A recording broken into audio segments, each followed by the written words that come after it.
زندوں پر مردوں کے کتنے حقوق ہیں؟ کتنے حقوق ہیں؟ 5۔ نمبر 1 غسل دینا، نمبر 2 کفن پہنانا۔ غسل کا طریقہ ہم نے پریکٹیکلی معلوم کر لیا ہے، کفن کیسے پہنایا جائے گا وہ بھی ہم نے معلوم کر لیا ہے۔ نمبر 3 میت کے ساتھ چلنا، میت کے ساتھ چلنے کے آداب کیا ہوں گے وہ بھی الحمدللہ ہم نے معلوم کر لیا ہے۔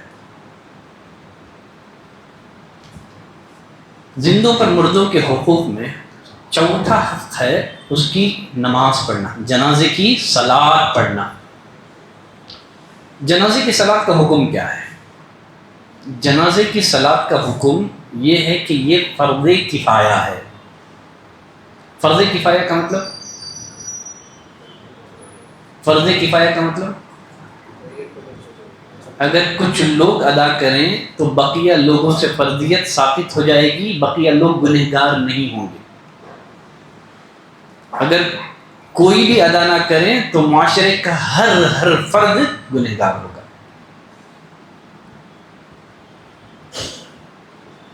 لیکن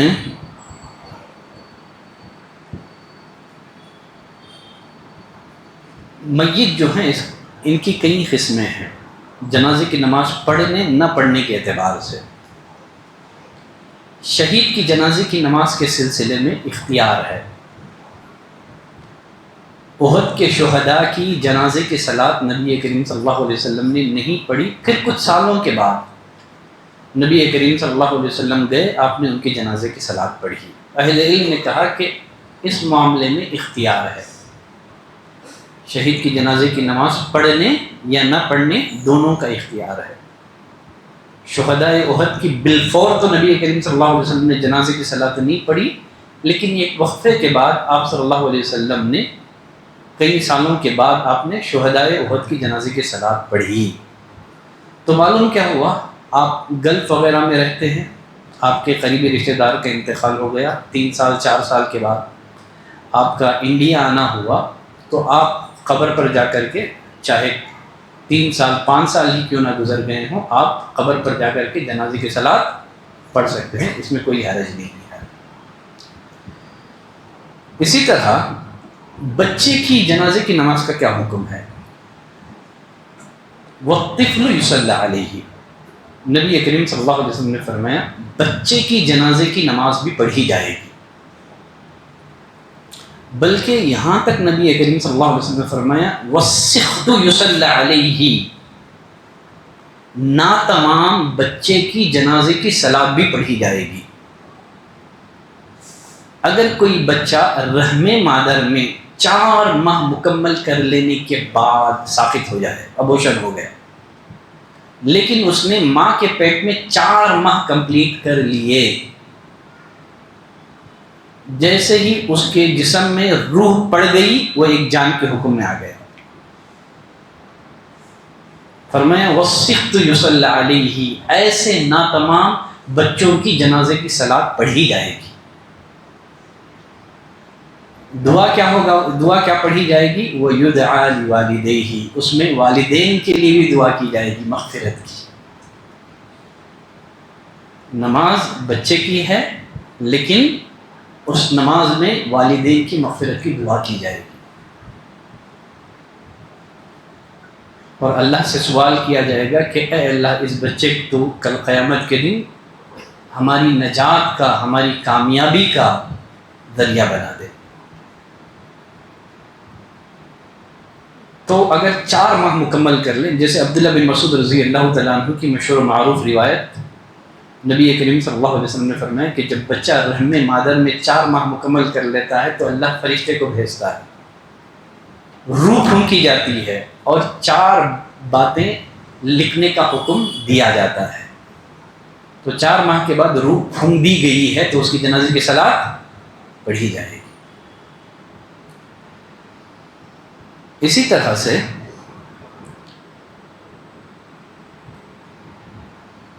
مقروض کی جنازے کی نماز، مقروض کی جنازے کی نماز عالم نہیں پڑھے گا، معاشرے کے جو اہل علم اور اہل فضل حضرات ہیں ایسوں کی جنازے کی نماز نہیں پڑھیں گے۔ کیوں نبی کریم صلی اللہ علیہ وسلم نے اس معاملے میں سختی کی ہے؟ ہمارے معاشرے میں ہوتا یہ ہے کہ قرض لینے تک قرض لینے والا محتاج رہتا ہے، جب ہم نے قرض دے دیا، قرض دینے کے بعد ہم محتاج ہو جاتے ہیں، سامنے والا قرض ادا کرنے کے لیے تیار نہیں ہو رہا ہے۔ دیکھیے قرض کا معاملہ بہت سنگین ہے۔ نبی کریم صلی اللہ علیہ وسلم نے فرمایا شہید کے سارے گناہ بخشے جائیں گے لیکن قرض شہید کا بھی بخشا نہیں جائے گا۔ نبی کریم صلی اللہ علیہ وسلم نے فرمایا مومن کی روح اس کے قرض کے بدولت جنت میں جانے سے رکی ہوئی رہتی ہے۔ جب تک میت کے وارثین میت کا قرض ادا نہیں کرتے اس کی روح کو جنت میں داخلہ نہیں ملتا ہے۔ جب اس کا قرض ادا ہوتا ہے تب جا کر کے اسے جنت میں انٹری ملتی ہے۔ ابو قتادہ رضی اللہ تعالیٰ عنہ فرماتے ہیں نبی کریم صلی اللہ علیہ وسلم کے پاس ایک جنازہ لایا گیا، آپ صلی اللہ علیہ وسلم نے فرمایا صلوا علی صاحبکم فإن علیہ دینا، تم خود ہی اس کی جنازے کی نماز پڑھ لو اس لیے کہ اس پر قرض ہے۔ تب ابو قتادہ رضی اللہ تعالیٰ عنہ کھڑے ہوئے، کہا اللہ کے رسول اس قرض کی ذمہ داری میں لیتا ہوں۔ نبی کریم صلی اللہ علیہ وسلم نے پوچھا ادا کر دو گے نا قرض؟ ابو قتادہ نے کہا اللہ کے رسول میں ادا کر دوں گا۔ تب جا کر کے نبی کریم صلی اللہ علیہ وسلم نے اس کی جنازے کی نماز پڑھائی۔ اگر کوئی قرض لے کر کے ٹال مٹول کر رہا ہے، نہ اس نے وصیت کی ہے نہ اس نے اتنا مال چھوڑا ہے کہ قرض ادا ہو سکے، اور اگر کوئی ذمہ داری بھی نہ لیں تو پھر جنازے کی نماز عوام تو پڑھیں گے، لوگ پڑھیں گے لیکن عالم نہیں پڑھے گا، تاکہ لوگ اس معاملے کی سنگینی کو سمجھیں۔ خودکشی کرنے والے کی جنازے کی نماز، جابر رضی اللہ تعالیٰ عنہ فرماتے ہیں ان نبی صلی اللہ علیہ وسلم اُتِیَ بِرَجُلٍ قَتَلَ نَفْسَهُ بِمَشَاقِيص، نبی کریم صلی اللہ علیہ وسلم کے پاس ایک آدمی کا جنازہ لایا گیا جس نے تیر کے ذریعے سے خودکشی کر لی تھی۔ فلم يصلی علیہ، نبی کریم صلی اللہ علیہ وسلم نے جنازے کی نماز نہیں پڑھائی، بلکہ اور ایک روایت میں فرمایا اما انا فلا اصلی علیہ، میں نہیں پڑھوں گا جنازے کی نماز، تم پڑھ لو۔ تو مطلب جو خودکشی کرتا ہے اس کی جنازے کی نماز بھی امام صاحب نہیں پڑھائے، عوام پڑھ لے گی، اپنے طور سے لوگ پڑھ لیں گے، اس لیے کہ یہ جو ہم جسم ہے، جان ہے، ہم اس کے مالک نہیں ہیں، یہ ہمارے پاس رب العالمین کی امانت ہے، خودکشی نہیں کر سکتے۔ من قتل نفسہ بشیء، جو انسان دنیا میں جس چیز کے ذریعے سے اپنے آپ کو ہلاک کرتا ہے، قیامت کے دن اسے اسی قسم کا عذاب دیا جاتا ہے۔ پھر اسی طرح سے نبی کریم صلی اللہ علیہ وسلم نے مال غنیمت میں خیانت کرنے والے کی جنازے کی نماز بھی نہیں پڑھائی۔ لوگ پڑھیں گے لیکن امام نہیں پڑھے گا۔ کافر منافق کی جنازے کی نماز نہیں ادا کی جائے گی۔ اسی طرح وہ گمراہ فرقے جن کے بارے میں اہل علم نے متفقہ طور پر ان کے کفری عقائد کی بنا پر کہا ہے کہ یہ لوگ کافر ہیں، جیسے قادیانی وغیرہ، ایسوں کی جنازے کی صلاۃ ادا نہیں کی جائے گی، کیونکہ اللہ کا صاف وعدہ ہے کہ میں مشرک کو معاف نہیں کروں گا۔ جب اللہ نے اعلان کر دیا ہے میں معاف نہیں کروں گا، پھر ہم اللہ سے ریکویسٹ کریں، درخواست کریں کہ اللہ معاف کر دے، یہ غلط ہے۔ چلیں آگے بڑھتے ہیں۔ جنازے کی صلاۃ کی فضیلت کیا ہے؟ نبی کریم صلی اللہ علیہ وسلم نے فرمایا من شہید الجنازہ، جو جنازے کی صلاۃ تک جنازے میں موجود رہتا ہے وہ ایک قرات ثواب لے کر کے لوٹتا ہے، جو نماز کے ساتھ ساتھ دفن میں بھی شریک رہتا ہے وہ 2 قرات ثواب لے کر کے لوٹتا ہے۔ صحابہ اکرام نے نبی کریم صلی اللہ علیہ وسلم سے دریافت کیا، اللہ کے رسول یہ قرات کیا ہوتا ہے، قرات کہتے کس کو ہے، یہ قرات 2 قرات کا مطلب کیا ہے؟ نبی کریم صلی اللہ علیہ وسلم نے فرمایا مثل الجبلین العظیمین، 2 بڑے پہاڑوں کے برابر نیکی اور ثواب لے کر کے لوٹتا ہے۔ اب یہاں ایک سوال یہ ہے نماز جنازہ کہاں پڑھنی چاہیے؟ اصل یہ ہے کہ جنازے کی جو نماز ہے وہ جنازہ گاہ میں پڑھنا چاہیے۔ جب نجاشی کا انتقال ہوا نبی کریم صلی اللہ علیہ وسلم نے صحابہ کرام کو حکم دیا، سب جنازہ گاہ میں یا عید گاہ میں جمع ہو گئے۔ نبی کریم صلی اللہ علیہ وسلم نے عید گاہ میں نجاشی کی جنازے کی صلاۃ پڑھائی۔ مسجد میں بھی جنازے کی صلاۃ پڑھی جا سکتی ہے۔ ام المؤمنین سیدہ عائشہ رضی اللہ تعالی عنہ فرماتی ہیں اللہ کی قسم نبی کریم صلی اللہ علیہ وسلم نے بیضاء کے 2 بیٹے سہل اور سہیل ان کی جنازے کی صلاۃ آپ نے مسجد میں پڑھی ہے۔ حتیٰ کہ گھر میں بھی جنازے کی نماز پڑھی جا سکتی ہے، خاص کر جب مرنے والا بچہ ہو، خاص کر جب مرنے والا بچہ ہو۔ عبداللہ بن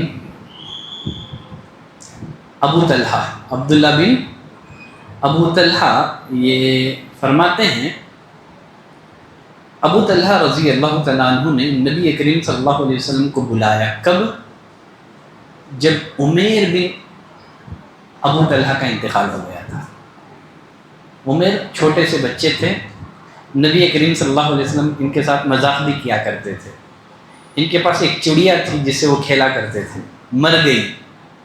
نبی کریم صلی اللہ علیہ وسلم نے پوچھا یا ابا عمیر ما فعل النغیر، کبھی مذاق کیا کرتے تھے، عمیر وفات پا گئے۔ تو ابو طلحہ رضی اللہ تعالیٰ عنہ نے نبی کریم صلی اللہ علیہ وسلم کو بلایا گھر پر تاکہ عمیر کی جنازے کی نماز پڑھی جائے۔ چنانچہ نبی کریم صلی اللہ علیہ وسلم آئے، آپ نے عمیر کی جنازے کی نماز پڑھائی۔ کیسے پڑھائی؟ سامنے جنازہ رکھا ہوا ہے، نبی کریم صلی اللہ علیہ وسلم آگے ہیں، پیچھے اکیلے ابو طلحہ ہیں، کوئی نہیں ہے، اور ان کے پیچھے جو ہے ام سلیم ہے۔ جنازے کی صلاۃ میں اگر امام کے ساتھ ایک آدمی بھی ہو تو وہ پیچھے کھڑا ہوگا۔ فرض نماز میں کیا ہوگا؟ امام کے دائیں جانب کھڑا ہوگا نا۔ فرض نماز میں کیا ہوگا؟ اگر امام کے ساتھ اور کوئی ایک آدمی ہو تو وہ امام کے دائیں جانب کھڑا ہوگا، لیکن جنازے کی صلاۃ میں اگر امام کے ساتھ ایک آدمی بھی ہو تو وہ پیچھے ہی ہوگا۔ تو اس حدیث سے معلوم ہوا کہ 3 لوگوں کی جنازے کی صلاۃ بھی ثابت ہے۔ عمیر بن ابو طلحہ کی نبی کریم صلی اللہ علیہ وسلم نے جنازے کی نماز پڑھائی، آگے نبی کریم صلی اللہ علیہ وسلم کے پیچھے ابو طلحہ تھے اور ان کے پیچھے ام سلیم۔ تو یہ جنازے کی صلاۃ کہاں پڑھی گئی؟ گھر پر پڑھی گئی تھی۔ تو اگر مرنے والا بچہ ہو تو گھر پر بھی جنازے کی صلاۃ پڑھی جا سکتی ہے۔ قبرستان میں قبروں کے درمیان نماز جنازہ پڑھنا جائز نہیں ہے۔ آپ جنازہ لے جا کر کے قبرستان میں قبروں کے درمیان میں رکھ کر کے جنازے کی نماز پڑھنا چاہیں تو غلط ہے۔ ہاں، جنازہ گاہ میں نماز جنازہ پڑھنے کے لیے جو الگ سپریٹ جگہ بنائی جاتی ہے وہاں پڑھیں گے۔ قبروں کے درمیان جنازہ رکھ کر کے جنازے کی نماز نہیں پڑھی جائے گی۔ انس بن مالک رضی اللہ تعالیٰ عنہ فرماتے ہیں ان النبی صلی اللہ علیہ وسلم نہا ان یصلی علی الجنائز بین القبور، قبروں کے درمیان جنازہ رکھ کر کے نماز پڑھنے سے آپ نے منع کر دیا۔ ہاں، دفن کرنے کے بعد قبر پر جنازے کی نماز پڑھی جا سکتی ہے۔ ایک عورت تھی یا ایک مرد تھا جو مسجد کی خدمت کیا کرتا تھا، اس کا انتقال ہو گیا۔ صحابہ اکرام نے نبی کریم صلی اللہ علیہ وسلم کو اطلاع نہیں دی، راتوں رات جا کر کے دفن کر دیا۔ نبی کریم صلی اللہ علیہ وسلم نے دیکھا کہ وہ جو خدمت گزار تھا وہ دکھائی نہیں دے رہا ہے۔ لوگ عموماً جو مسجد کی پاکی صفائی کرنے والے ہوتے ہیں ان کو اہمیت نہیں دیتے ہیں، یہ تو خدمت گزار ہے، جھاڑو دینے والا ہے، لیکن نبی کریم صلی اللہ علیہ وسلم نے کتنی اہمیت دی۔ دیکھا، پوچھا کہاں ہے وہ؟ بتایا گیا اللہ کے رسول وہ تو کبھی کی مر گیا۔ آپ صلی اللہ علیہ وسلم غضبناک ہو گئے، آپ نے کہا تم نے مجھے انفارم کیوں نہیں کیا؟ پھر آپ صلی اللہ علیہ وسلم خبر پر گئے اور خبر پر جنازے کی نماز آپ نے پڑھی۔ تو دفن کرنے کے بعد خبر پر جنازے کی نماز پڑھی جا سکتی ہے۔ جیسا میں نے کہا، آپ کے قریبی رشتہ داروں کے وفات کے موقع پر آپ شہر میں موجود نہیں تھے، بعد میں آئے، جائیں سیدھا قبرستان، خبر پر کھڑے ہو کر کے غائبانہ جنازے کی صلاۃ آپ پڑھیں، اس میں کوئی حرج نہیں ہے۔ نبی کریم صلی اللہ علیہ وسلم نے جنازے کی نماز پڑھی دفن کے بعد۔ چلیں آگے بڑھتے ہیں۔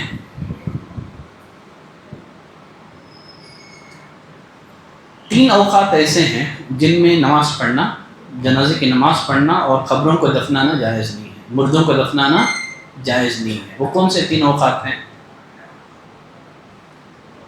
تین اوقات ایسے ہیں جن میں نماز نہیں پڑھی جائے گی اور نہ ہی مردوں کو دفنایا جائے گا۔ کون سے ہیں تین اوقات؟ مشہور اوقات ہیں، سب بول سکتے ہیں۔ نمبر 1، جب سورج طلوع ہو رہا ہو یہاں تک کہ مکمل طلوع ہو جائے۔ نمبر 2، جب سورج ایک دم سر پر ہو یہاں تک کہ تھوڑا سا مغرب کی طرف ڈھل جائے۔ نمبر 3، جب سورج ڈوب رہا ہو یہاں تک کہ اچھی طرح سے ڈوب جائے۔ تو ان تین اوقات میں نبی کریم صلی اللہ علیہ وسلم نے نماز پڑھنے سے منع کر دیا ہے۔ جنازے کی نماز کا مسنون طریقہ کیا ہے اس کو تھوڑا سا سمجھیں، ٹھیک ہے؟ نماز جنازہ سے پہلے نہ اذان ہے نہ اقامت۔ نمبر 2، نماز جنازہ کے لیے وضو، قبلہ رخ ہونا، نیت، یہ سب ضروری ہے، یہ بھی جنازے کی صلاۃ کے شرائط میں سے ہیں۔ باجماعت جنازے کی صلاۃ ادا کرنی چاہیے، اور یہاں ایک بات ذہن میں رکھیں، نمازیوں کی تعداد جتنی زیادہ ہوگی میت کو اتنا فائدہ ہوگا، خاص کر موحدین کی تعداد۔ عبداللہ بن عباس رضی اللہ عنہما کی مشہور معروف روایت، نبی کریم صلی اللہ علیہ وسلم نے فرمایا، ما من مسلم يموت فيقوم على جنازته 40 رجلا لا يشركون بالله شيء الا شفعهم الله فيه۔ اگر کسی مسلمان کے جنازے کی نماز میں 40 ایسے لوگ شریک ہو جائیں جنہوں نے اللہ کے ساتھ کسی کو شریک نہ کیا ہو، اللہ 40 لوگوں کی سفارش میت کے حق میں قبول کر کے میت کو معاف کر دیتا ہے۔ ابھی ہم جو نماز میں دعا کرتے ہیں، کیا دعا کرتے ہیں؟ اللہم اغفر لہ وارحمہ وعافہ واعف عنہ، گویا ہم اللہ سے سفارش کر رہے ہیں اللہ معاف کر دے۔ تو نبی کریم صلی اللہ علیہ وسلم نے فرمایا کہ 40 موحدین اگر اللہ سے سفارش کریں معافی کی تو اللہ معاف کر دیتا ہے۔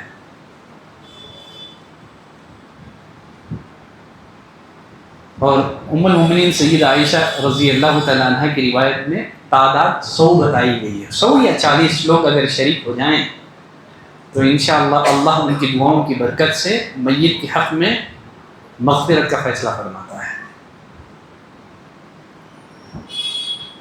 چلیں آگے بڑھتے ہیں۔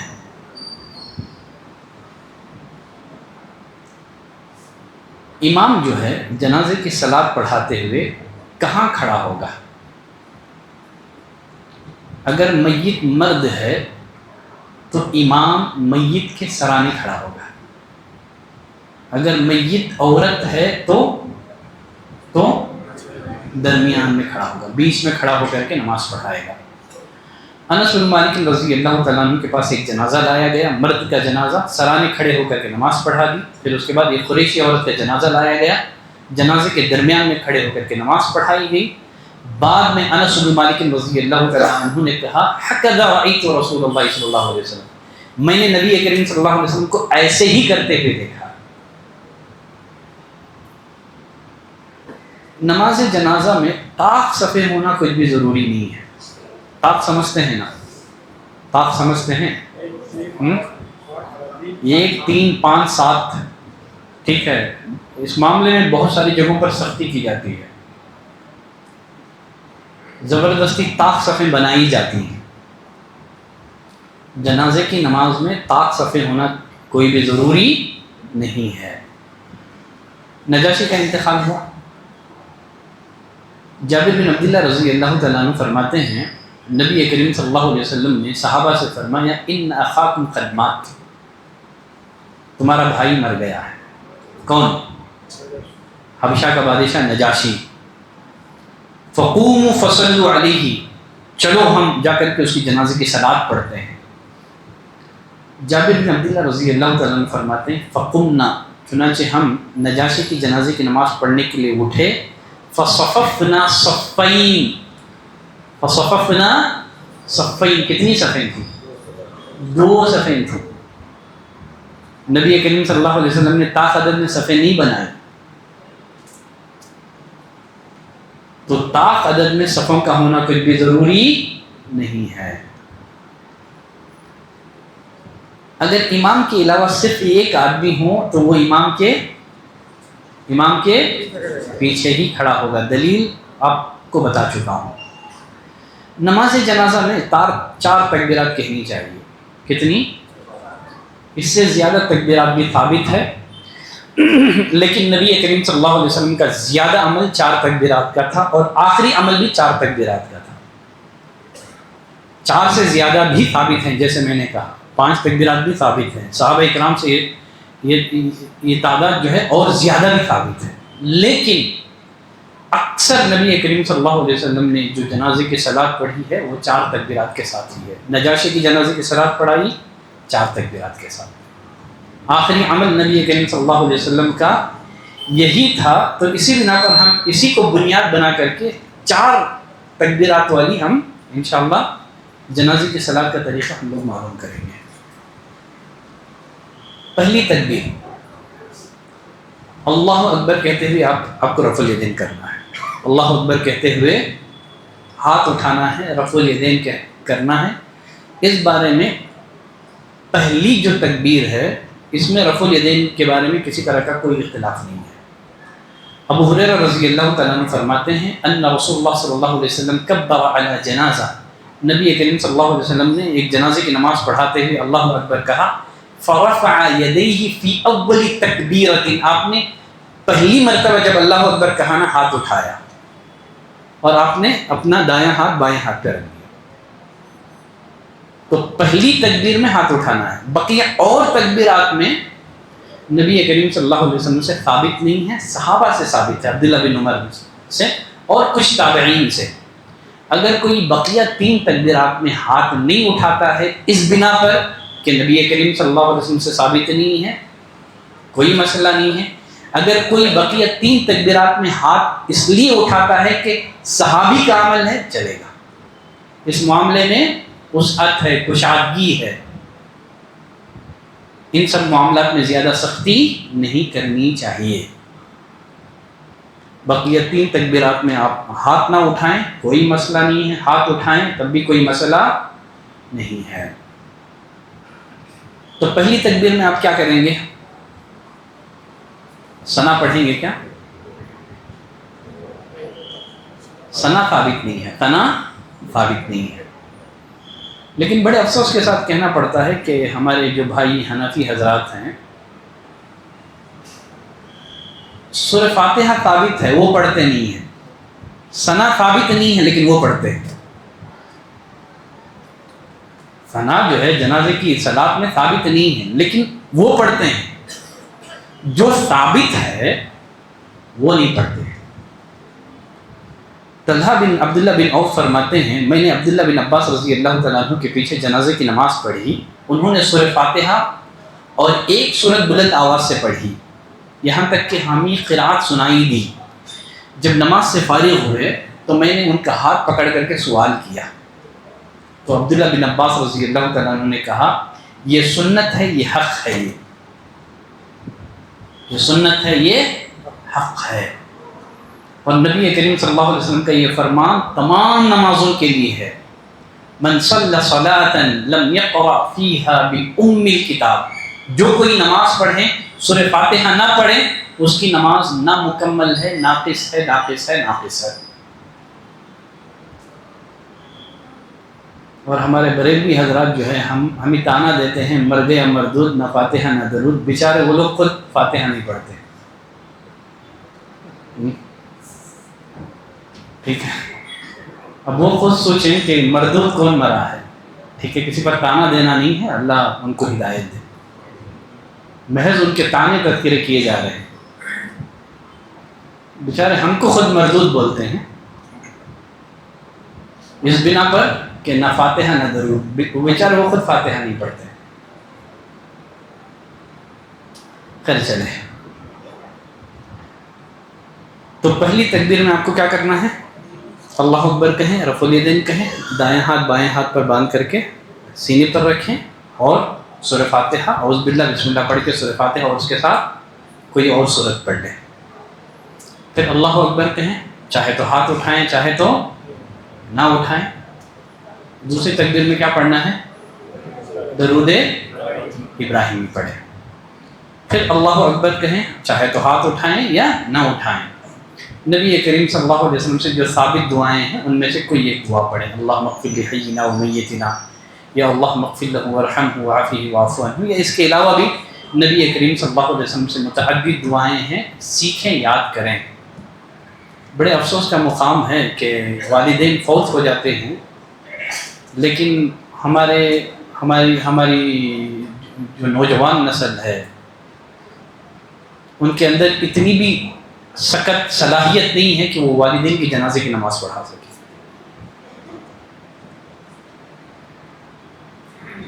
جنازے کی صلاۃ کی دعائیں یاد کریں گے؟ ماشاءاللہ بول رہے ہیں، بولنے میں کیا حرج ہے؟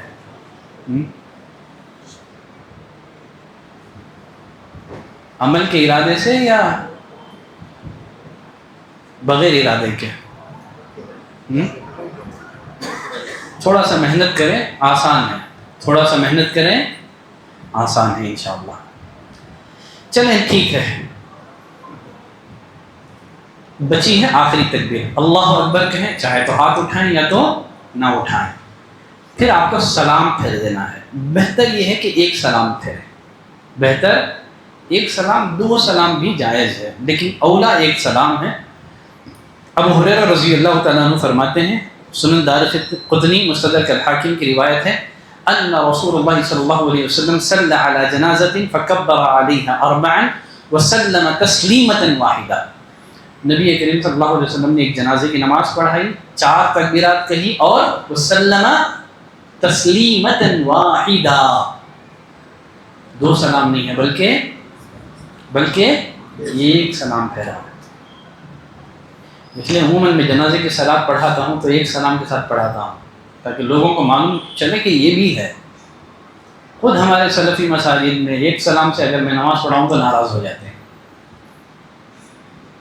نئے مسائل جو ہے لوگوں کے سامنے اگر ہم نہیں بتائیں گے، اہل حدیث کہنے والے لوگوں کے سامنے نبی کریم صلی اللہ علیہ وسلم کا طریقہ، تو پھر کون بتائے گا؟ کبھی کبھار بلکہ زیادہ تر کوشش ہو کہ ایک ہی سلام کے ساتھ جنازے کی صلاۃ پڑھی جائے، 2 سلام بھی جائز ہیں لیکن اولا ایک سلام ہے۔ چلیں آگے بڑھتے ہیں۔ جنازے کی نماز سری اور جہری دونوں ثابت ہیں۔ سری کا مطلب آہستہ سے، جہری کا مطلب بلند آواز سے۔ صحیح مسلم کی روایت ہے، عوف بن مالک کہتے ہیں، میں نبی کریم صلی اللہ علیہ وسلم کے ساتھ ایک جنازے میں شریک تھا۔ آپ صلی اللہ علیہ وسلم نے میت کے حق میں دعا کی، وہ دعا اتنی پیاری تھی، اتنی میننگ فل وہ دعا تھی، میرے دل میں یہ چاہت پیدا ہوئی کاش میں میت ہوتا اور مجھ پر نبی کریم صلی اللہ علیہ وسلم یہ دعا پڑھتے۔ اب یہ کب ہوگا بولیے؟ آہستہ پڑھیں گے تو۔ صحیح مسلم کی حدیث ہے،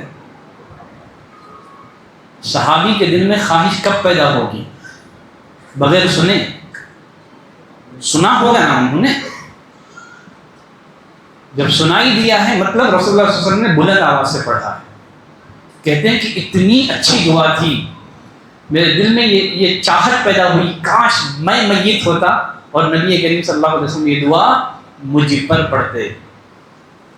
اور ابھی عبداللہ بن عباس کی حدیث میں سنایا تھا، عبداللہ بن عباس نے جنازے کی نماز بالجہر پڑھائی، بلکہ اور ایک روایت میں عبداللہ بن عباس نے کہا لِتَعْلَمُوا أَنَّهَا سُنَّةٌ، میں بلند آواز سے اس لیے پڑھا رہا ہوں تاکہ تم کو معلوم ہو کہ یہ بھی سنت ہے. اور جہرن پڑھنا بھی، سری پڑھنا بھی ثابت ہے، آہستہ بھی جنازے کی صلاۃ پڑھی جا سکتی ہے، دونوں درست ہے. غائبانہ جنازے کی نماز کا حکم کیا ہے؟ غائبانہ کا مطلب آپ کا کوئی عزیز رشتہ دار کسی دوسرے ملک میں فوت ہوا لیکن آپ یہاں اس کی جنازے کی نماز پڑھنا چاہ رہے ہیں، جائز ہے؟ جیسے نبی کریم صلی اللہ علیہ وسلم نجاشی کی جنازے کی نماز آپ نے پڑھی تھی، حبشہ میں فوت ہوا تھا لیکن جنازے کی نماز مدینے میں پڑھائی گئی تھی. دیکھیے اہل علم کہتے ہیں کہ ہر کس و ناکس کی غائبانہ جنازے کی نماز نہیں پڑھنی چاہیے. ہاں ایسے لوگ جن کی خدمات اسلام اور مسلمانوں کے حق میں عظیم ہیں، بڑی ہستیاں، اہل علم ہستیاں جن کے کارنامے ہیں، ایسوں کی جنازے کی نماز غائبانہ پڑھ لیں. بقیہ قریبی رشتہ دار ہیں، والد وغیرہ فوت ہوئے ہیں، ٹھیک ہے، حج اور عمرے کی مناسبت سے آپ جا نہیں سکے، کوئی مسئلہ نہیں ہے، انشاءاللہ آپ جنازے کی نماز پڑھ لیں. اس کو عادت نہ بنائیں ہر کس و ناکس کے لیے، یا تو عظیم ہستیوں کے لیے یا آپ کے قریبی اور عزیزی رشتہ داروں کے لیے. اگر میتیں زیادہ ہوں پھر جنازے کی صلاۃ کیسے پڑھی جائے گی؟ عورتوں کا جنازہ جو ہے قبلے کی طرف ہوگا، بقیہ مردوں کے جو جنازے ہوں گے وہ امام کے سامنے ہوں گے.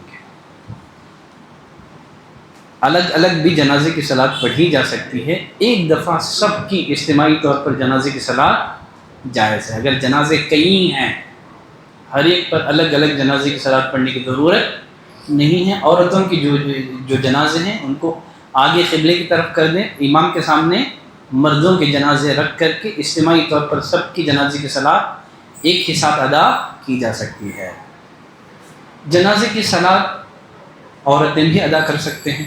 سعد بن ابی وقاص رضی اللہ تعالیٰ عنہ کا جب انتقال ہوا، ازواج مطہرات نے پیغام بھیجا کہ سعد کے جنازے کو مسجد میں لایا جائے، ہم سعد بن ابی وقاص کی جنازے کی نماز پڑھنا چاہتے ہیں. تبھی کچھ لوگوں نے اختلاف کیا جنازہ مسجد میں. تب ام المؤمنین سیدہ عائشہ نے کہا اللہ کی قسم نبی کریم صلی اللہ علیہ وسلم نے بیضاء کے دونوں بیٹوں کی جنازے کی نماز مسجد میں پڑھی ہے.